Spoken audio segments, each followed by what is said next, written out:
बोले गंगा मैया की जय, बोले माघ महात्मा की जय। परमादरणीय भगवान श्री कृष्ण, उनके मित्र वीर अर्जुन, वाणी की देवी माँ सरस्वती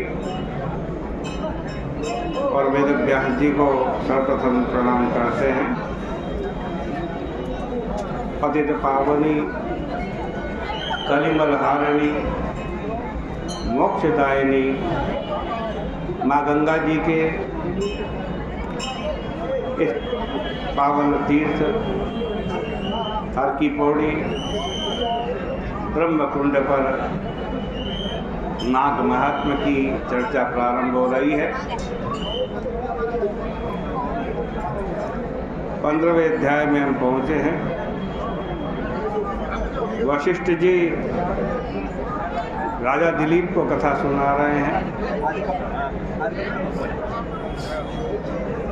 उन्होंने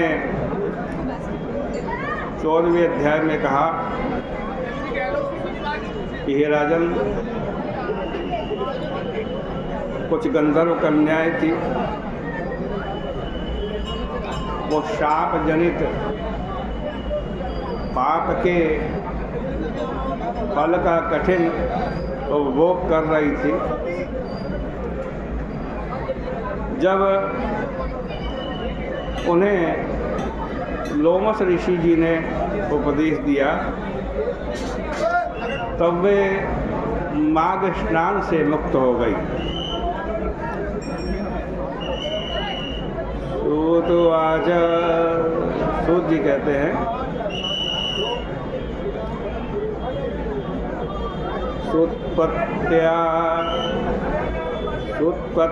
पार्थिव प्रीत्या नत्वा तत्पाद पंकजम श्रद्धया परया नम्रस् तं प्रपच्छ पुरोदसम् भगवन् ब्रूहि कन्याभिः शापो ह्यदि गतः कुतः कस्यापत्यानितास्तासां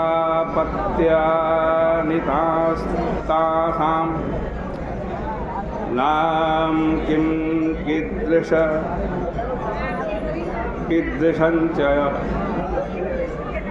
विदृशं वयः। पूज्य बोले, जब राजा ने उनके ऐसे वचन सुने तो तब राजा ने प्रीतिपूर्वक वशिष्ठ जी के चरणों को प्रणाम किया और बड़े नम्रता पूर्वक श्रद्धा पूर्वक प्रश्न किया, पूछा, ये गुरुदेव, वो जो कन्याएं थी उनको कैसे साप की प्राप्ति हुई, वे किसकी संतानें थी, उनकी अवस्थाएं क्या थी। लोमस ऋषि कहते हैं, लोमस ऋषि जी के वाक्य से इन कन्याओं का शाप का अंत कैसे हुआ,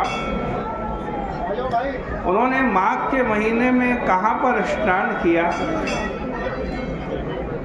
वे संख्या में कितनी थी, ये सब कृपा करके बतलाई। वशिष्ठ जी बोले, हे राजन, सुनिए, हम धर्म पूर्वक वर्णन करते हैं। जैसे अरणी में अग्नि व्याप्त रहती है, वैसे ही धर्म रूपी अग्नि को उत्पन्न करने वाली अरणी के समान सुख, संगीत, गंधर्व की प्रमोदनी कन्याएं थी। सुशील की सुशीला नाम की कन्या थी, स्वरवेदा की सुस्वरा नाम की कन्या थी, चंद्रकांत की सुतरा, सुप्रभ की चंद्रका थी। हे राजन, उन श्रेष्ठ कन्याओं के अप्सराओं के यही नाम थे। ये पांचों कन्याएं कुमारी थी, सबकी अवस्था भी समान थी और वो सब ऐसी सुंदरी थी जैसे चंद्रमा में से उज्ज्वल चांदनी का प्रकाश हो। उनका मुख चंद्रमा के समान, केश सुंदर, आज कहते मानो उनका प्रादुर्भाव किसी सुंदरता की पिंड से ही हुआ हो। अतएव उनका रूप सुंदर और मनोहर था, यौवन से भरी भी थी। स्वर्ण निर्मित चंपा की माला को धारण किए हुए थी, स्वर्ण जैसे चमकीले परिधान वस्त्रों को धारण किए हुए थे एवं स्वर, ग्राम, हाव भाव, कटाक्ष और मूर्छना, ताल देने का विनोद, वेणु तथा वीणा का बजाना, मृदंग का बजाना, नृत्य, चित्र विचित्र आज विनोद, सब भौतिक कला में वो चतुर थी। ऐसी वे कन्याएं वन में क्रीड़ा करती करती मोह को प्राप्त हो गई। वे कन्याएं पिताओं के द्वारा पालित होकर कुबेर के भवन में विचरती थी। एक समय कौतूहल ही से वे सब वैशाख में एक वन से दूसरे वन में जाकर कल्प वृक्षों के पुष्पों का संचय करने लगी। फिर वे शोभांगनी कन्याएं माँ गौरी की आराधना करने के लिए आज किसी स्वच्छ सरोवर में पहुंची। उन्होंने वहां से उत्तमोत्तम कमल के पुष्पों को तोड़ा, वैदूरी और शुद्ध स्फटिक के सदृश स्वच्छ जल वाले मूंगों से जड़ित सरोवर में स्नान करके उन्होंने वस्त्र और परिधान धारण किया। फिर वे मौन धारण पूर्वक स्वर्णमयी बालों की पार्वती बनाने लगी।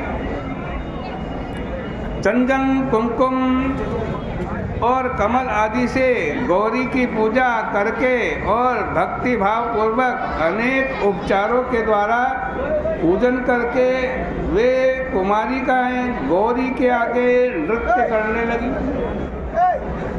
मृगनयनी उन कन्याओं ने गांधार स्वर का उत्थान करके उच्च स्वर से सुंदर गान प्रारंभ किया। उस समय उनके गान का वाक्य विन्यास, स्वर और प्रबंध अत्यंत उत्तम था। इस विधि से जिस समय वे कन्याएं उस रस को बरसाने वाला अतएव आह्लादजनक गान करने में मत्त हो रही थी, उसी समय निर्मल तीर्थ में स्नान करने के लिए महामुनि वेदनिधि के पुत्र अगनित ऋषि आकर के उपस्थित हुए। उसका रूप मानो सीमा का उल्लंघन कर रहा था। उसका मुख अत्यंत सुंदर था। उस युवा के नेत्र कमल पत्र के समान विस्तृत थे। उसकी भुजाएं लंबी लंबी और वक्षस्थल विशाल था। उसकी छवि श्याम थी, अतएव वह अत्यंत सुंदर था। विशेष क्या कहें, वो दूसरे कामदेव के समान प्रतीत हो रहा था।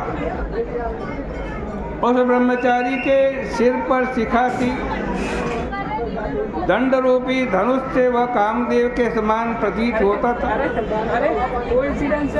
उसने मृग चर्म का वस्त्र धारण कर रखा था। उत्तम यज्ञोपवीत और स्वर्ण जैसी चमकीली मूंज की कटी मेखला को भी उसने धारण किया हुआ था।